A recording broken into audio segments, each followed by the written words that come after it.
오늘 말씀의 성경 본문은 고린도후서 13장 13절 말씀입니다. 주 예수 그리스도의 은혜와 하나님의 사랑과 성령의 교통하심이 너희 무리와 함께 있을지어다.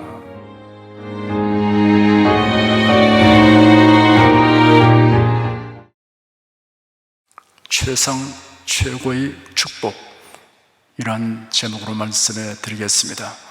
축복이라는 한자를 풀이하면 복을 빈다는 뜻입니다. 그러나 복을 의미하기도 합니다. 복 받으십시오 하든가 축복 받으십시오 라고 말할 수 있습니다. 그러나 하나님에게 축복해 주시옵소서 라고 구하는 것은 적절하지 않습니다.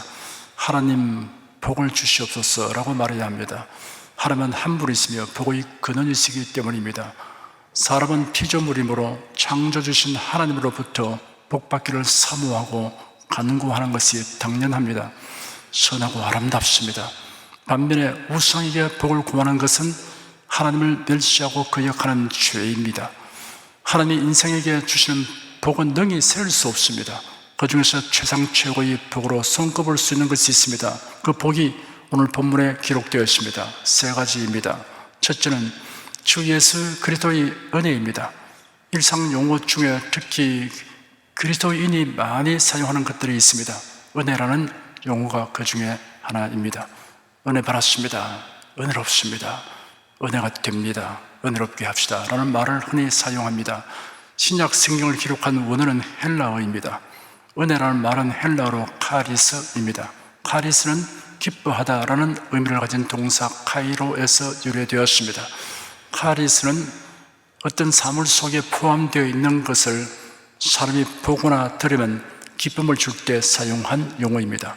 혹은 보수나 갚아줄 것을 전혀 바라지 않고 호의를 베풀 때 그것을 카리스라고 말했습니다.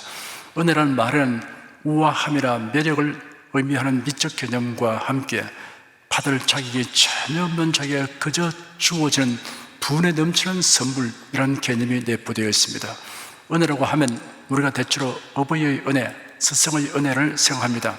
은혜라는 말은 고귀한 희생을 연상하게 하기 때문입니다. 은혜를 전혀 체험하지 못하는 사람은 한 사람도 없습니다.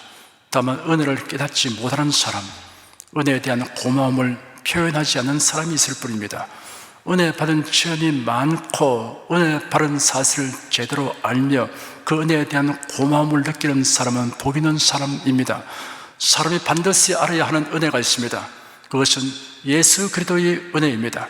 예수 그리스도의 은혜는 몰라도 되는 것이 아닙니다. 알지 못하면 참으로 비참한 인생이 됩니다. 모든 사람에게 예수 그리스도의 은혜를 아는 것보다 더 중대한 일은 없습니다. 여기서 안다는 말은 경험하다, 자기 것으로 삼는다는 뜻이 포함되어 있습니다. 예수 그리스도의 은혜라는 말은 세 단어에 불과하지만 무엇으로도 비교할 수 없는 가장 아름답고 감동적이며 신비로운 말입니다. 예수 그리스도의 은혜라는 말에 내포되어 있는 풍요함은 다 청량할 수 없습니다. 사람들을 분류하는 기준은 수없이 많습니다. 남녀노소, 직업, 혈액형, 인종 등등 여러 가지입니다. 이러한 구분은 그 사람의 영원한 삶에는 아무 관련이 없습니다. 결정적으로 중대한 구분은 예수 그리스도의 은혜에 관련되어 있습니다. 모든 사람은 예수 그리스도의 은혜를 아는 사람과 예수 그리스도의 은혜를 모르는 사람, 이 둘 중에 하나로 구분됩니다. 예수 그리스도의 은혜를 아는 사람은 그의 육신의 상태나 사회적 신분이 어떠하든 진실로 복 있는 사람입니다. 이 사람은 그가 태어난 날이 기념할 만한 날입니다. 그의 일생이 의미와 가치를 가집니다. 반면에 예수 그리스도의 은혜를 모르고 살다가 죽는 사람은 참으로 불쌍한 사람입니다. 그가 태어난 날이 불행이 시작된 날이며 통곡해야 할 날입니다. 예수께서 가룟 유다에 대하여 말씀하시기를 그 사람은 차라리 태어나지 아니하였으면 그에게 더 좋았을 것이다 하였습니다. 이 말은 예수 그리스도의 은혜를 알지 못하는 모든 사람에게도 해당됩니다. 사도 바울은 고린도 교회의 교인들에게 보낸 편지에서 우리 주 예수 그리스도의 은혜를 너희가 알거니와 부유하신 자로서 너희를 위하여 가난하게 되시면 그의 가난함을 인하여 너희로 부족해 하려 하심이라 라고 기록하였습니다. 바울은 그들에게 너희가 예수 그리스도의 은혜를 알거니와 라고 말하였습니다. 예수 그리스도의 은혜를 아는 그들에게 예수 그리스도의 은혜에 대하여 설명을 부연하고 있습니다. 저도 여러분에게 사도가 한 것처럼 하려고 합니다. 지금 예배에 참석하신 여러분은 대다수가 예수 그리스도의 은혜를 아는 분들입니다. 하지만 여러분에게 예수 그리스도의 은혜가 무엇입니까? 라고 묻는다면 여러분 어떻게 설명하시겠습니까? 묻는 자에게 충분히 설명하려면 자신이 알고 있는 지식이 정리되어 있어야 합니다. 우리 주 예수 그리스도의 은혜를 너희가 알거니와 부유한 자로서 너희를 위하여 가난하게 되시면 그의 가난함을 위하여 너희로 부유케 하려 하심이니라.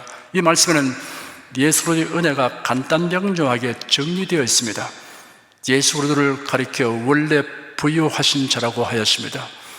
예수님 어떤 분이신가에 대하여 요한복음 1장에 다음과 같이 계시되어 있습니다. 태초에 말씀이 계시니라. 이 말씀이 하나님과 함께 계셨으니 이 말씀은 곧 하나님이시니라.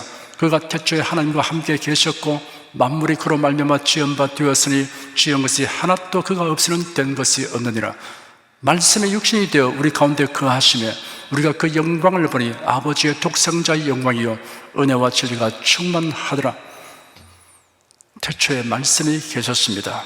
이 말씀은 태초에 하나님과 함께 계셨습니다. 이 말씀이 곧 하나님이십니다. 만물이 그로 말미암아 창조되었습니다. 그 말씀이 육신이 되어 세상에 오셨습니다. 그분이 하나님의 독생자이십니다. 이상은 예수님이 어떤 분이신가에 대한 설명입니다. 우리의 이성으로는 이러한 계시를 완전하게 이해하지 못합니다. 성경은 우리에게 예수님에 대하여 이해하라고 하기보다 믿으라고 하십니다. 예수는 성삼위일체이신 하나님이시며 그 중에 성자 하나님이십니다. 예수는 만유를 창조하시고 소유하신 만유의 주인이십니다. 그가 지으신 세계는 우리의 상상이 미칠 수 없을 만큼 광활하며 그 가운데 누구도 셀 수 없는 많은 별이 있습니다. 도시 중심에 수천 평의 땅과 대형 건물들을 소유하고 있는 사람이라면 대단한 부자입니다. 만약 서울과 경기도의 모든 땅과 건물들을 다 소유하고 있다고 하면 천하제일의 부자라고 할 수 있습니다. 그런데 우리 주 예수님은 만유를 지으시고 소유하신 분이시니 소유에 있어 지극히 부유하신 분이십니다. 예수님은 영광에 있어도 부유하십니다. 예수님은 하나님의 보좌 우편에 계셔서 천군 천사와 구원받은 성도로부터 경배와 찬양을 받았으면 성자 하나님이십니다. 인류 역사 가운데 각 분야에서 걸출한 사람들이 획득한 모든 영광을 다 합해도 예수 그리스도의 영광에 비하면 태양빛 아래에 반딧불도 되지 못합니다. 이처럼 소유와 영광에 있어 지극히 부유하신 그리스도께서 가난하게 되셨다고 하였습니다. 예수님은 동정녀의 몸에 성령으로 잉태되어 사람의 몸을 입고 세상에 오셨습니다. 빌립보서 2장에 기록되기를 그는 근본 하나님의 본체시나 하나님과 동등됨을 취할 것으로 여기지 아니하시고 오히려 자기를 비어 종의 형체를 가져 사람들과 같이 되었고 사람의 모양으로 나타나셨으며 자기를 낮추시고 라고 하였습니다. 시간과 공간을 지으신 이가 시간과 공간의 제한 속에 들어오셨습니다. 탄생하실 때 대궐에서 나신 것이 아니고 강부에서여 구유에 누이셨습니다. 예수님은 자기 소유의 집이 없었습니다. 한 율법학자가 예수님에게 나와서 선생님, 저는 선생님께서 어디로 가신지 선생님을 따라가겠습니다 했을 때 예수께서 대답하시기를 여우도 굴이 있고 공중의 새도 거쳐가시되 오직 인자는 머리 둘 곳이 없다 하였습니다. 십자가에 못 박혀 죽으신 예수님의 시신은 타인의 무덤에 장사되었습니다. 마가복음에 보면 공예 회원 아리마대 출신 요셉이 제공한 무덤이었습니다. 십자가에 달리실 때 군병들이 예수님의 옷을 제비 뽑아 나누어 가졌습니다. 예수님이 남기신 유품은 하나도 없습니다. 예수께서 이토록 가난하게 되신 이유가 무엇입니까? 놀랍게도 성경에 기록되기를 우리를 부유하게 하려고 가난하게 되셨다고 하였습니다. 예수는 하늘 보좌와 그 영광을 떠나서 세상에 오시어 사람의 몸을 입으시고 우리의 죄를 담당하여 십자가 못 박혀 대속의 죽음을 죽으셨습니다. 그리고 부활 승천하셨습니다. 그래야 누구든지 예수를 믿고 영접하면 다 형언할 수 없는 부유를 얻게 하여 주십니다. 그 부유의 내용을 말씀해 드리겠습니다. 의인이 되게 하여 주십니다. 인간의 의인은 죄로 더러워진 누더기입니다. 예수의 대속의 은혜는 죄인에게 완전한 의의 옷을 입게 하여 주십니다. 하나님은 예수를 영접한 자를 나의 의인이라고 부르십니다. 로마서 이렇게 기록되었습니다. 모든 사람이 죄를 범하였으며 하나님의 영광에 이르지 못하더니 그래도 예수 안에 있는 구속으로 말미암아 하나님의 은혜로 값없이 의롭다 하심을 얻은 자 되느니라. 예수를 영접한 자는 하나님의 자녀가 되게 하여 주십니다. 요한복음 1장에 기록되기를 영접하는 자 곧 그 이름을 믿는 자들에게는 하나님의 자녀가 되는 권세를 주셨으니 이는 혈통으로나 육정으로나 사람의 뜻으로 나지 아니하고 오직 하나님께로서 난 자들이라 하였습니다. 예수를 영접한 사람은 천국을 기업으로 얻게 됩니다. 예수께서 말씀하시기를 너희는 마음에 근심하지 말라. 하나님을 믿으니 또 나를 믿으라. 내 아버지 집에 거할 곳이 많도다. 그렇지 않으면 너에게 일렀으리라. 내가 너희를 위하여 처소를 예비하러 가노니 가서 너희를 위하여 처소를 예비하면 내가 다시 와서 너희를 내게로 영접하여 나 있는 곳에 너희도 있게 하리라 하였습니다. 예수를 영접한 사람은 장차 부활하여 신령한 몸, 강한 몸, 죽지 않는 몸, 썩지 않는 몸, 영광스러운 몸의 형체로 변화되게 하여 주십니다. 예수 그리스도의 은혜는 그를 믿고 영접한 자들에게 존재와 신분과 소유와 영광에 있어 이처럼 부유하게 합니다. 예수 그리스도의 은혜는 이처럼 놀랍고 신기하며 귀중합니다. 이 은혜를 우리에게 주시기 위해 주님께서 요구하시는 것은 오직 믿음뿐입니다. 에베소 2장 8절과 9절에는 너희가 그 은혜를 나여 믿음으로 말미암아 구원을 얻었나니 이것은 너희에게서 난 것이 아니요 하나님의 선물이라. 행위에서 난 것이 아니니 이는 누구든지 자랑치 못하게 함이라 하였습니다. 이제 여러분에게 질문하여 봅시다. 여러분은 예수님을 주님이시며 그리스도이시라고 믿습니까? 예수의 은혜를 아십니까? 아멘으로 화답하신 여러분은 참으로 최상 최고의 복을 바라는 사람들입니다. 사람의 마음으로 믿어 위에 이르고 입으로 시인하여 구원에 이른다고 했습니다. 얼떨결에 미처 대답하지 못한 분을 위해서 한 번 더 묻겠습니다. 여러분은 예수님을 주님이시며 그리스도이시라고 믿습니까? 예수의 은혜를 아십니까? 할렐루야. 최상 최고의 복을 바라는 여러분을 축하합니다. 우리 주 예수 그리스도의 은혜를 너희가 알거니와 부유하신 자로서 너희를 위하여 가난하게 되시면 그의 가난함을 위하여 너희로 부족해 하려 하심이라. 이 구절을 여러분 혼자 읽었을 때는 이렇게 읽으십시오. 나의 주 예수의 은혜를 내가 알거니와 부유하신 자로서 나를 위하여 가난하게 되시면 그의 가난함을 위하여 나를 부족해 하려 하심이니라. 예수 그리스도의 은혜를 알고 그 은혜로 사는 복은 최상 최고의 복입니다. 둘째는 하나님의 사랑입니다. 짐승은 먹을 것만 주면 있으면 살 수 있습니다만은 하지만 사람은 사랑 없이는 살 수 없습니다. 사람은 자기를 진정으로 믿어주고 사랑하는 사람으로 인하여 기쁨과 의욕을 가지고 살아가게 됩니다. 반면에 자기를 사랑하는 사람이 하나도 없다고 생각하면 살아갈 용기와 욕망이 사라지게 됩니다. 이처럼 사랑은 사람을 변화시키고 삶의 희열을 갖도록 하며 용기와 희망과 의욕을 주는 위대한 힘이 있습니다. 그러나 사랑하는 사람이 언제까지나 늘 함께 있지 못합니다. 이별하는 날이 옵니다. 인간의 사랑은 쉽게 변하기도 합니다. 사람이 하나님의 사랑을 알게 되고 그 사랑을 받아들이게 되면 운명이 아주 달라집니다. 하나님의 사랑은 자기의 독생자를 보내어 우리 죄를 대속하게 하신 신기하고 놀라운 사랑입니다. 요한일서 4장 9절과 10절에 하나님의 사랑이 우리에게 이렇게 나타난 바 되었으니 하나님이 자기의 독생자를 세상에 보내시면 저로 말미암아 우리를 살리려 하심이라. 사랑은 여기 있으니 우리가 하나님을 사랑한 것이 아니요 오직 하나님이 우리를 사랑하사 우리 죄를 위하여 화목제로 그 아들을 보내셨음이니라 하였습니다. 하나님의 사랑은 그 무엇으로도 끊을 수 없는 사랑입니다. 로마서 8장에 누가 우리를 그리스도의 사랑에서 끊으리요 환난이나 곤고나 핍박이나 기근이나 적신이나 위험이나 칼이랴. 내가 확신하노니 사망이나 생명이나 천사들이나 권세자들이나 현재이나 장대이나 능력이나 높음이나 깊음이나 다른 아무 피조물이라도 우리를 우리 주 그리스도 예수 안에 있는 하나님의 사랑에서 끊을 수 없으리라 하였습니다. 그리스도를 통하여 주시는 하나님의 사랑만큼 강한 것은 없습니다. 하나님의 사랑은 풍성한 사랑입니다. 사람의 사랑은 저수지 물 같습니다. 가보면 고갈됩니다. 하나님의 사랑은 바닷물 같습니다. 항상 풍성합니다.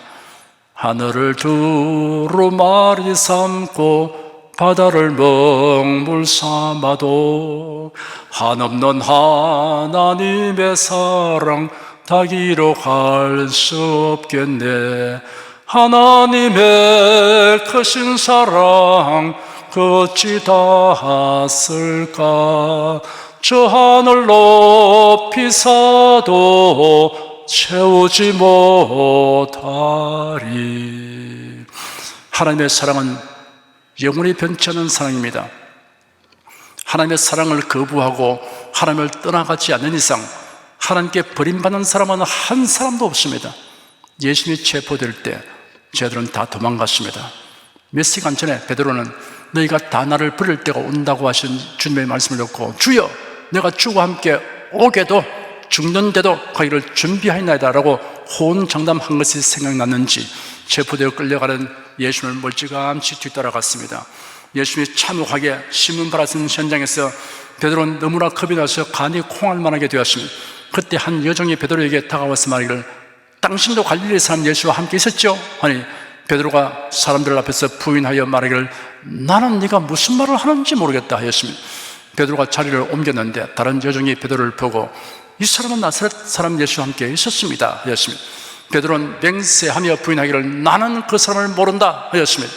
잠시 후에 곁에 있었던 사람들이 다가와서 베드로에게 말하기를 정말 당신도 그들에게 속한 자다. 당신의 만세를 들어보니 확실하다 하였습니다. 베드로가 저주하며 맹세하기를 나는 그 사람을 모른다 하였습니다. 그때 닭이 울었습니다. 베드로는 닭이 울기 전에 네가 나를 3번 부인할 것이다 라고 하셨던 예수님의 말씀에 생각나서 밖으로 나가 통곡했습니다. 제 아들은 진정 주님을 사랑하면서도 마음이 연약하여 두려움을 극복하지 못한 까닭에 이런 비열한 처신을 하고 말았습니다. 그러나 그들은 예수님이 십자가를 지고 가실 때 뒤따라가서 못 박혀 고난바람스를 부하시며 무덤의 장소등을 지켜 부하십니다. 그리고 부활하신 예수님이 그들에게 나타나신 것을 목격하였으며 새벽에 해변가에 계신 예수님 앞으로 나아가십니다. 예수님은 그들을 용서하시고 여전히 사랑하심을 나타내셨습니다.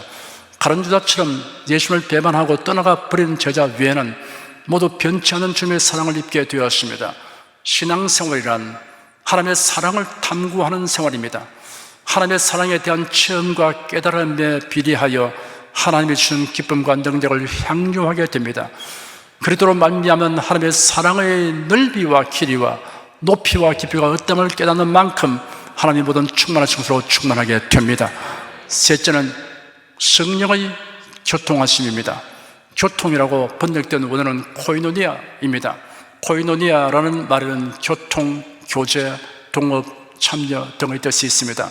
성령님은 하나님의 택함을 입은 자에게 많은 유익을 주십니다.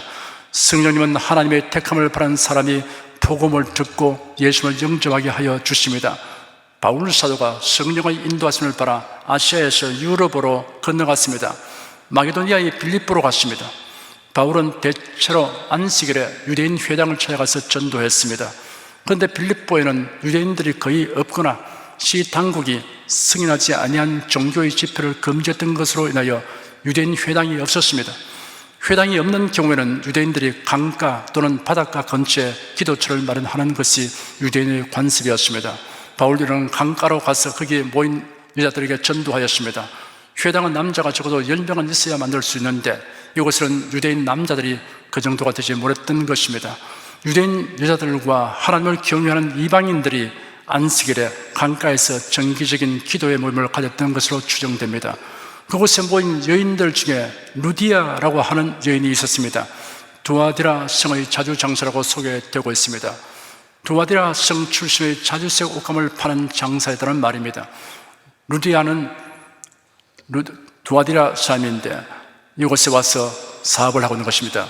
두아디라는 소아시아 국경의 요새이기도 하였는데 전통적으로 염색 의복 제조업의 중심지였습니다. 특히 자주색 염료로 유명했습니다.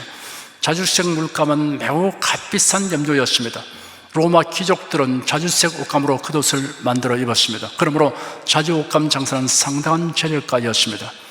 루디아는 유대교회에 대한 깊은 관심을 가지고 있으며 그 율법을 따라 하나님을 공경하였습니다. 루디아가 바울의 설교를 듣고 그리스도를 영접했습니다.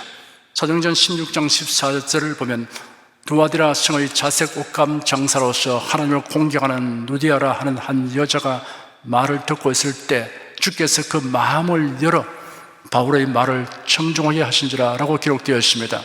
복음을 듣는 자에게 주 성령께서 그 마음을 열어 청중하게 하셔야 예수를 믿게 됩니다. 고린도전서 12장 3절에 그러므로 내가 내게 알게 하노니 하나님의 영으로 말하는 자는 누구든지 예수를 저주할 자라 하지 않고 또 성령으로 아니하고는 누구든지 예수를 주시라 할 수 없느니라 하였습니다. 성령님은 우리가 하나님의 자녀된 것을 알게 하시고 하나님을 아버지라고 부르게 하여 주십니다. 갈라디아서 4장 6절에는 너희가 아들인 거로 하나님이 그 아들의 영을 우리 마음 가운데 보내사 아바 아버지라 부르게 하시니라 하였습니다. 성령님은 우리가 하나님의 말씀을 바르게 깨닫고 알도록 가르쳐 주십니다. 예수께서 말씀하시기를 보혜사 곧 아버지께서 내 이름으로 보내실 성령, 그가 너희에게 모든 것을 가르치시고 내가 너희에게 말한 모든 것을 생각나게 하시게 하였습니다. 성경은 인간의 학식과 경험으로 알지 못합니다. 성령께서 우리 둔한 마음을 열어 깨닫게 해 주셔야 합니다. 성령님은 우리를 인도하십니다. 성경 말씀으로 우리의 행할 길을 인도하시고 주님의 뜻 안으로 우리를 인도하십니다. 성령님은 우리를 위로하십니다. 세상을 살아가노라면 힘들고 고통스럽고 외롭고 고달플 때가 있습니다. 이러할 때 따뜻한 위로가 필요합니다. 위로는 우리의 마음에 솟생하는 용기와 소망을 줍니다. 그러나 사람의 위로에는 한계가 있습니다. 말만의 위로는 더욱 그러합니다. 예수께서 이 세상을 떠났을 것을 제자들에게 말씀하시니 제자들은 수십만 명이 되었습니다. 제자들은 예수님과 함께 있을 동안에는 언제나 넉넉한 위로를 받았습니다. 그들이 어떠한 공경에 직면하더라도 주님께서 다 해결해 주셨습니다. 그런데 예수께서 그들을 떠나가시면 그들은 고아처럼 되어버릴 것입니다. 그들을 떠나가신다는 예수님의 말씀을 들을 때 제자들의 심정은 걷잡을 수 없는 상태가 되었습니다. 이러한 제자들에게 예수께서 놀라운 약속을 하셨습니다. 내가 아버지께 구하 계시니 그가 또 다른 보혜사를 내게 주사 영원토록 너희와 함께 있게 하시니 하였습니다. 여기에 보혜사란 말은 위로자라는 뜻이 있습니다. 오순절날 성령 강림을 체험한 제자들은 큰 위로를 받고 담대하고 활발하게 복음을 전파했습니다. 유대 종교 지도자들이 비정상적 판결로 스데반 집사를 죽음으로 내몰 때 스데반 집사에게 임하신 성령께서 비상한 위로를 주셨습니다.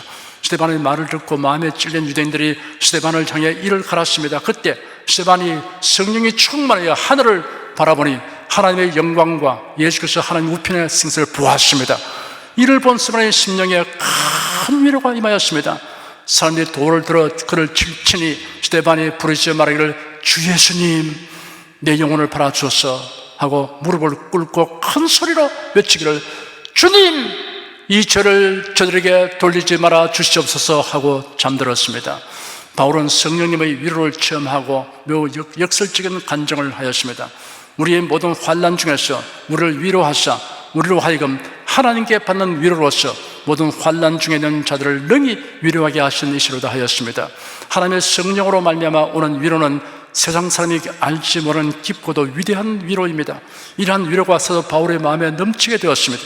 그래야 당면한 환난을 극복하고 승리할 수 있는 용기와 힘을 얻게 되었을 뿐 아니라 나아가서 환난 중에 있는 다른 이들을 위로할 수 있게 되었습니다. 성령님은 우리의 연약함을 도와주십니다. 사탄의 시험과 죄악의 유혹을 이기도록 도와주십니다. 로마서 8장 2절에는 그래도 예수 안에 있는 생명의 성령의 법이 죄와 사망의 법에서 너를 해방하였음이라 하였습니다. 우리의 기도를 도와주십니다. 로마서 8장 26절과 27절에는 이와 같이 성령도 우리 연약함을 도우시니 우리가 마땅히 빌 바를 알지 못하나 오직 성령이 말할 수 없는 탄식으로 우리를 위하여 친히 간구하시니라 하였습니다. 성령님은 우리에게 복음을 전하도록 권능을 주시며 은사를 주십니다.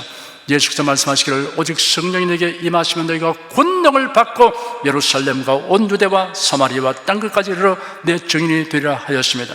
각종 은사를 주십니다. 지혜의 말씀, 지식의 말씀, 영들 분별함, 믿음, 병고침, 능력 행함, 방언 통역, 예언의 은사입니다.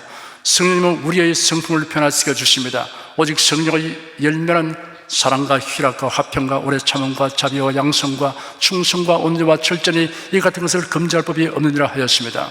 여러분은 모두 오늘 본문을 외우도록 하십시오. 주 예수의 은혜와 하나님의 사랑과 성령의 교통하심이 너희 무리와 함께 있을지어다. 이러한 축복을 능가할 축복이 없습니다. 예수의 은혜, 하나님의 사랑, 성령의 교통하심은 우리가 이 세상에서 사는 날뿐 아니라 영원히 행복에 살게 하는 절대적이고 필수적인 요건입니다. 지금 설교를 듣고 계신 여러분은 주 예수 그리스도의 은혜와 하나님의 사랑과 성령의 교통하심이라는 최상 최고의 복을 향유하시기를 축원합니다. 기도하겠습니다. 하나님이 우리에게 주신 복이 많고 다양합니다. 그러나 그 모든 것을 포괄할 수 있는 최상 최고의 축복이 무엇인가를 우리에게 알게 하시니 감사합니다. 우리가 다 주 예수의 은혜 안에 있음을 감사합니다. 우리가 하나님의 사랑 안에 살고 계시니 감사합니다. 성령의 교통하심을 입어 살고 계심을 감사합니다. 이 사실에 대해서 우리가 제대로 깨닫게 하여 주시옵시고 그러한 복이 얼마나 큰가를 알게 하여 주시옵소서. 나는 참으로 복받은 자이다, 행복자다 하는 의식을 철저히 가지게 도와주시기를 원합니다. 모든 것, 세상 것을 다 주어도 이러한 복과 바꿀 수 있는 것은 없다는 것을 알게 하여 주시옵소서. 주 하나님, 그래서 우리 성도들이 다 밝고 빛나는 모습으로 살게 도와주시옵시고 부유의식을 가지고 살게 도와주시옵시며 이러한 참된 복을 받지 못하고 있는 수많은 사람들을, 어리석은 사람들, 우상 앞에 봉한 사람들을 불쌍히 여기고 나아가서 그들을 손잡고 예수로 인도하게 도와주시옵소서. 예수 그리스도 이름으로 기도드립니다. 아멘.